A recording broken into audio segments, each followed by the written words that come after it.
রহমতুল্লাহি ওয়া বারাকাতুহু হামিদু ওয়া মুসাল্লিয়ান আম্মা বা'দ। সম্মানিত দিনী ভাই ও বোনেরা, এই মুহূর্তে মসজিদে নববীতে পৌঁছতে চলেছি। ইতিমধ্যেই দেখছি যে ছাতা বন্ধ হতে চলেছে।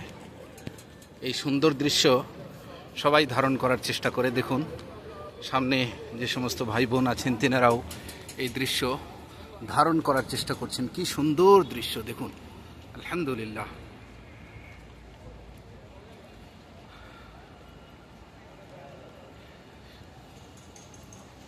কি সুন্দর দৃশ্য, একই সাথে এতগুলো ছাতা ইলেকট্রিক সিস্টেমে বন্ধ করা হয়।